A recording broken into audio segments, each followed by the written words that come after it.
Hey guys, I'm gonna update on this book that I've been reading. The score takes care of itself. I am currently on page 120. Yeah, since last time, my last video was on page 72. So I've been reading for like about 50 pages. And okay, let's go over some thumbnails I thought was really good.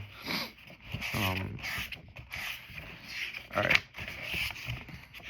The first thumbnail is page 82. Page 82 talks about how when a person is leading, when you're making decisions, be careful of decisions that is based on, trying to prove yourself right. I always use the word or the phrase, don't use it. It's not a good habit. Okay, anyway, trying to prove yourself is right is not a very effective or efficient reason to make your decisions, because you're trying to do something that doesn't stand very well on itself, or it is not important, or you worry on the wrong things. And yeah, this page explains that very well. A leader must be keen and alert to what drives a decision, a plan of action.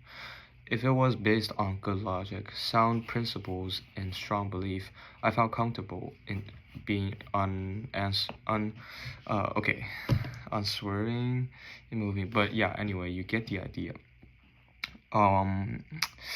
Let's see.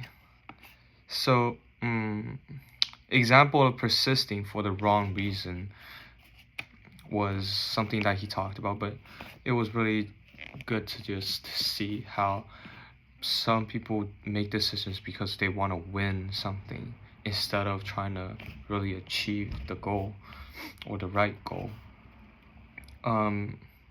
Also, sometimes he analyzes a change of course was appropriate when his way is the wrong way. That's when he listens to others, I guess. And yeah, you wanna use your logic and sense when you're making your decisions, and think of ways that you might be biased so that you can achieve the best decisions. And okay, the other thumbnail is 83. It talked about a leader must never quit what he does, what that person does, he or she does. But a leader must also know when to quit. That connects back to the logical decision-making skill. And yeah, good logic too. Also, you also want to protect your turf, as he says. As a leader, you have to have your authority in your group, and any authority, any challenge, any person or thing that challenges your authority, you should be careful and maybe remove that source that is challenging your authority, because you want to make this group run and you trust in what you do as a leader. So yeah, as he says, he needed to stand in his ground so that his turf is not lost and his territory is protected. But some people will soon find themselves with no turf to protect. Okay, that wasn't a good phrase, but yeah, you get the idea. Okay, page 85 was the other thumbnail.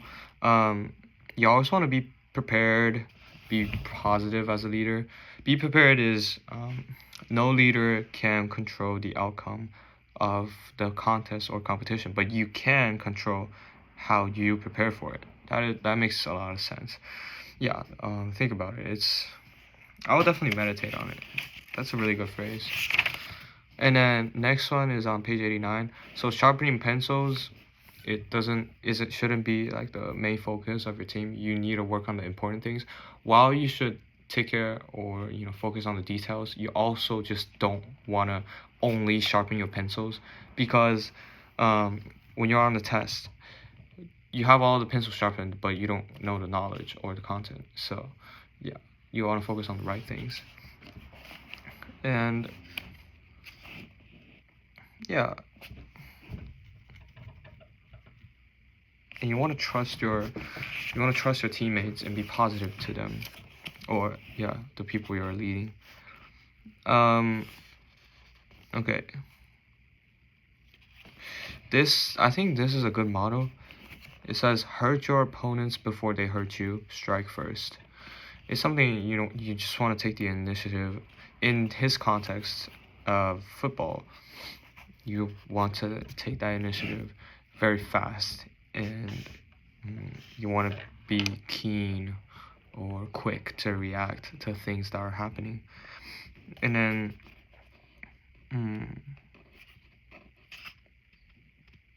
he also made his people sign something.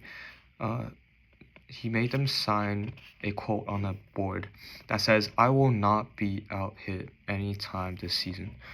Yeah, this is a kind of a collective, goal or aim, so that this group could be united for this one goal, which is really good.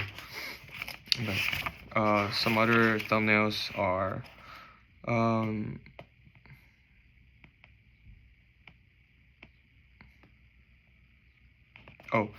you also, when you want to lead a group, you want to teach themselves you want to teach them or instruct them to have a voice inside of themselves, so that they can tell them what to do when they are off on themselves, when they're doing their things without you. So that will make your team sustainable, first of all, and also more powerful, because they know what to do when they meet problems. And you got to tell them, for instance, on the first day about what they should do. For instance, like there's a person that I think he held like a 4-hour meeting every season just to tell them what to do, every member what to do, and everyone was there, so everyone know how to help each other, and just or help themselves. And yeah, there has to be a powerful and positive inner voice talking to themselves. And also another one is when you lead, maybe perhaps you can inspire people through your words, sentences, mottos. However, it is best to use your own example, like your own excellence, or what you yourself have been doing. And Joe Montana, apparently, it's a very good person, good example of this, showing that he is, I said again, showing that he can do the work, showing that he satisfies or strives to achieve the standard of performance led by Bill Walsh. Yeah, that's really good. He's not a let's see. Well, it says that he is a natural born leader. Yeah, that's very good. It's a good thing to learn. Okay, page 107. So, beware of praises or gaslighting, I guess. Is that how you use the phrase? Yeah, like when people exaggerate your status for some purpose. For instance, they just want to do hot takes, or I don't know, when you're on social media, for instance, people call you a genius, as he says. People called Bill Walsh a genius for his work, and then he was trapped into this thing, I would say. He fell for it, and he really thought he was doing very well. However, the next season he got hit back. Everything kind of went downhill, and it was just a terrible season, because he talked about this fan. She was a very old lady, saying "you stupid son of a bitch" in front of him, by telling him to come over to her car.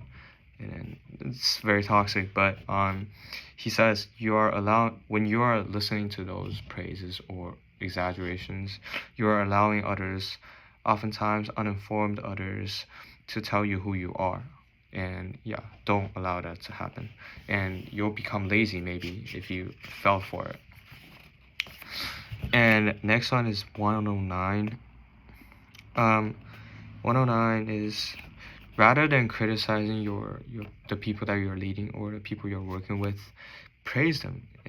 It's easier to criticize than to compliment. Now, if your people are not good, you should find ways to change around and nudge around. The people you're working with should be the best people you should work with, and everyone is not perfect, and everyone cannot read your mind. So you have to find a way to, instead of attacking them or just being very mean, you should encourage them and have it in a positive attitude. But you don't want them to be lazy. You want to tell them that, or to convey to them the idea of high demand or high expectations, so that they can perform well and not be lazy. And yeah, it says, when you're perceived as a negative person, you become useless, a hindrance to progress. When your feedback is interpreted as a personal attack rather than a critique with positive intentions, you are going backward. I guess you can criticize, but you just can't. Sorry, I didn't make that clear.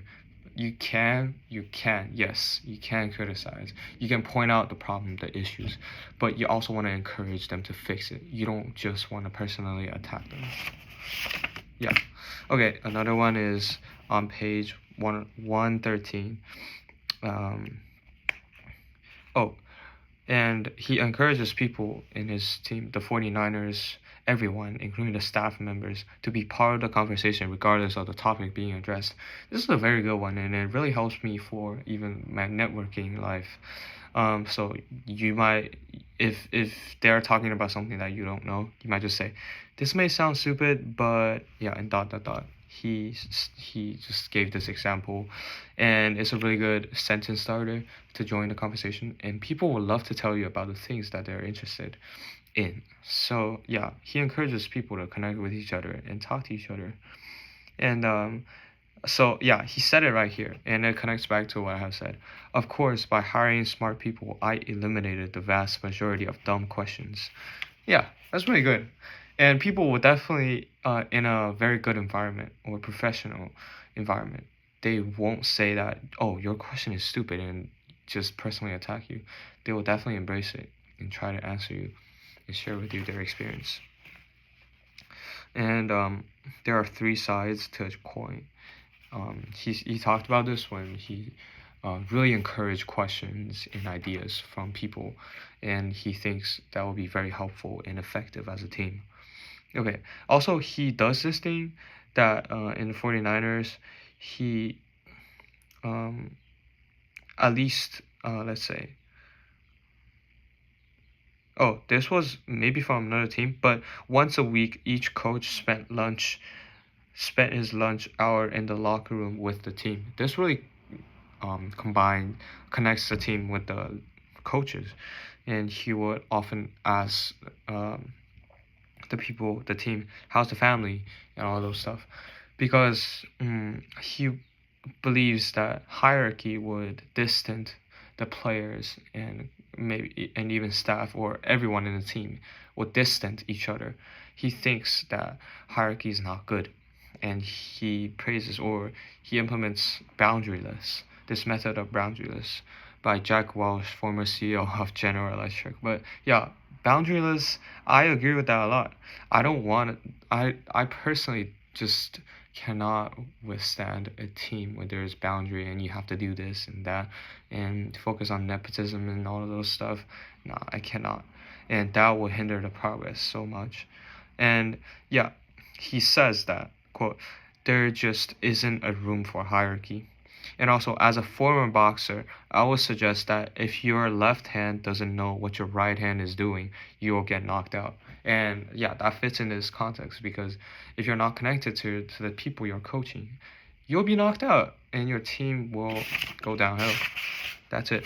And yeah, those are some meaningful thumbnails from page 72 to 120. I'll keep on reading. And I actually want to finish this book this weekend, but it doesn't really sound achievable.